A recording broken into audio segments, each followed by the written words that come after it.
But I see what he's trying to say, and there is a consistency in science, which is beautiful. The university was a 12th century Christian invention. Christians have always been the one. The modern scientific method is a product of Christianity.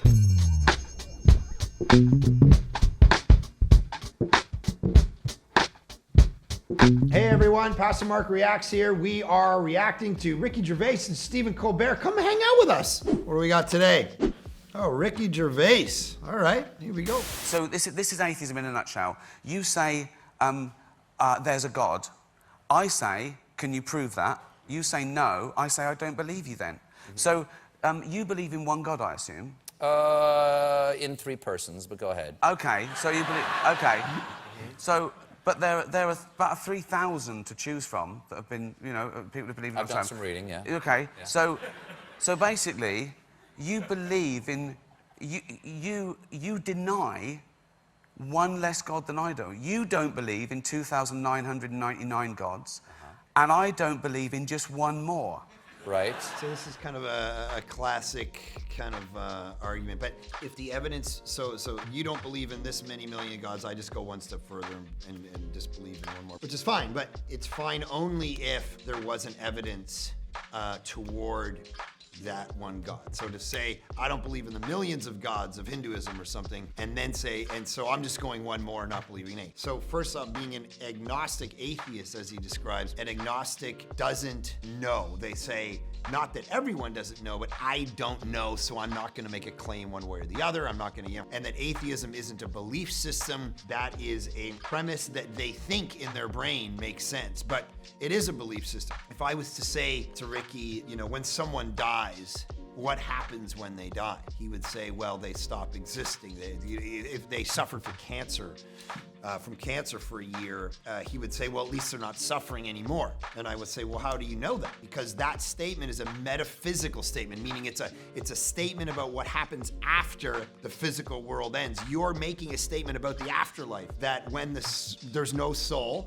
that there's no heaven, there's no hell, there's no anything to go to, but you don't actually have evidence of that you can bring back and say, no, I've actually died and there's nothing. So you have a faith position. You don't actually know there's no God. You don't know there's no heaven. You don't know there's no hell. You are basing that on your experience or science. Problem with that is, as Stephen Jay Gould pointed out years ago, who was actually an evolutionary thinker and a paleontologist and a scientist, he talked about what was called the NOMA principle, non-overlapping magisteria. And basically what he said is, science deals with the physical world. It deals with physics. It deals with soil and stars and grass and oxygen and all these things, but it cannot, by its very definition, answer a metaphysical question. It can't answer a transcendent question because, in a sense, it's outside of its pay grade. And so he says, I'm telling you for the umpteenth millionth time, stop asking me metaphysical questions about the existence of God based on my physics, because I don't know. It's a violation of category. It's asking me a question that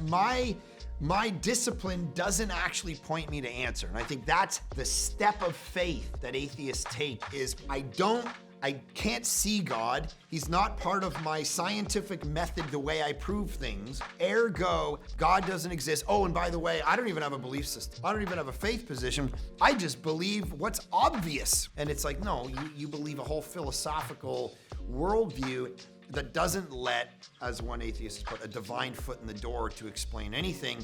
And so I think that's what's important to understand is, can the question of, I mean, he asked the question at the beginning, he said, it's not the question why, it's the question how. Well, right there, he's already stacked the deck, because Stephen Colbert is actually asking the question why, which has been a question that's been part of the human story from the beginning. And when a worldview can't answer the question of purpose and why we exist, or why something would exist, what's called teleology, the telos, the end goal of a thing, you can't answer almost any other question. But he pivoted the question. It's what I think it was Charles Taylor, the philosopher, he gives the analogy, I think it was, of a watch. And he says, if you look at a watch and you say, you know, what is a watch for? What is its purpose? What does it do? If you say it's to tell the time, then it's in the zone and it's flourishing, it's doing great. But if you say a watch's purpose is to hammer nails into a board, then A, you're going to use it wrong, and B, it's going to be useless. The question of why, purpose, meaning, teleology is crucial to the human story and human existence at every level, and you can't answer the other questions about how and whatever about humanity or God without making that part of the conversation, which of course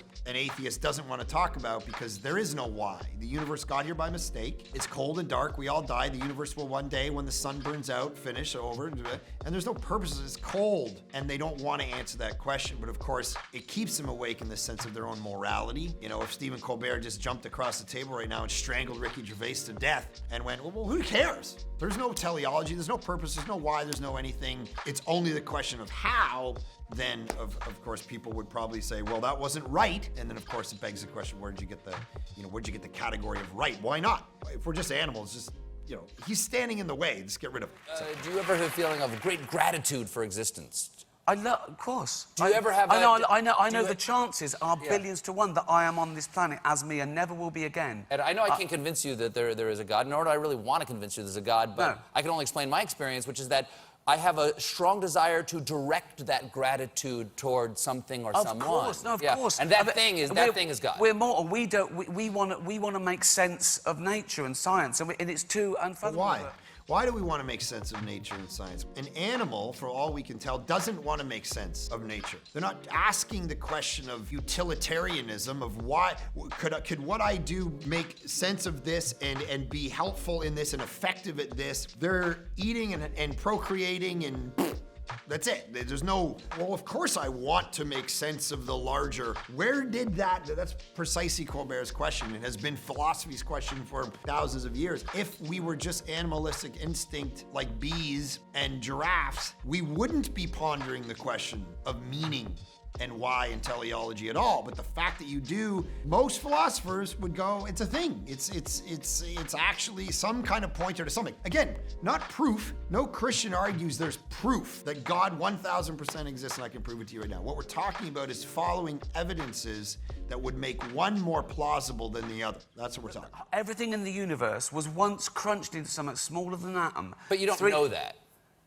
Well, you're just believing Stephen not- Hawking, and that's a matter of faith in his abilities. Yes. You don't know it yourself. You're accepting that because someone told you. Yeah, well, but science is constantly proved all the time. You see, if we take something like any fiction, in any holy book, in any other fiction, and destroyed it, okay, in 1,000 years' time, that wouldn't come back just as it was. Whereas if we took every science book, right, and every fact, Not true, though. and destroyed them all, in 1,000 years, they'd all be back, because all the same tests would be the same Not results. necessarily true. That's good.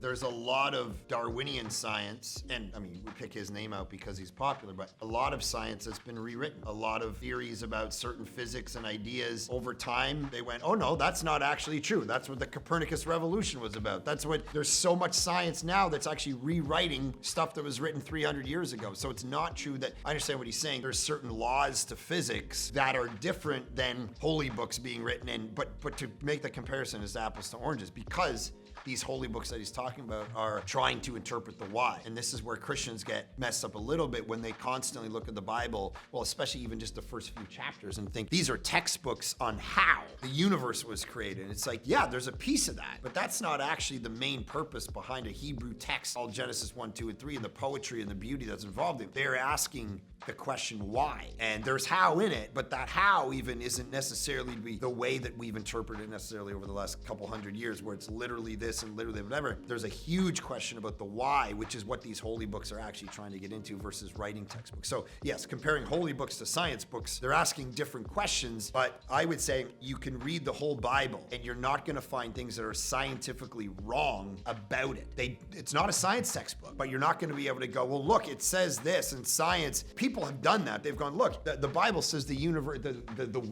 earth is flat. You go, oh, really? Okay, tell me what Bible texts say that. Well, don't you see here in Isaiah, it says the four corners of the earth. The Bible's not actually telling you the world's flat. It's speaking metaphorically, just like God isn't a bird and yet he covers us with his wings. We don't go, see, God's a big pigeon or whatever. It's not a thing. It's the genre of literature is this. So making the comparison, but I see what he's trying to say. And there is a consistency in science, which is beautiful, which is partly why it's beautiful that God tells, I mean, the universe or the university was a 12th century Christian invention. Christians have always been the one. The modern scientific method is a product of Christianity. It was Christians that investigated the world, wanted to come up with a system, because if you take other religious systems, they don't actually produce the matrix of something called the modern scientific method. Animism, for instance, that looks at objects and says they're gods, can't actually do continuous tests, hypothesis verification on a thing, because you're poking. Why does the sea stir up? Well, Poseidon's angry, and so he's stirring it up. Or the water is divine in itself. It's Christianity that comes along and goes, no, it probably boils at a particular point of, this is a Christian, this is what, and then people look at it and go, look, a bunch of Christians who aren't scientific. Doesn't make any sense. Christians are scientific because the Bible tells us to discover Romans 1, look at creation itself and let it tell you things about me. But in the end, being a full-on naturalist is not gonna be able to answer the questions behind the veil, the why, the what is this all pointing toward? So that's where Christianity comes in and goes, let me bring both these worlds together and not just leave them apart. Hey everyone, thanks for watching the video. If you liked it, subscribe, like it, share with your friends, and put a video that you want to see me react to in the comments. I would love to interact with what you're watching.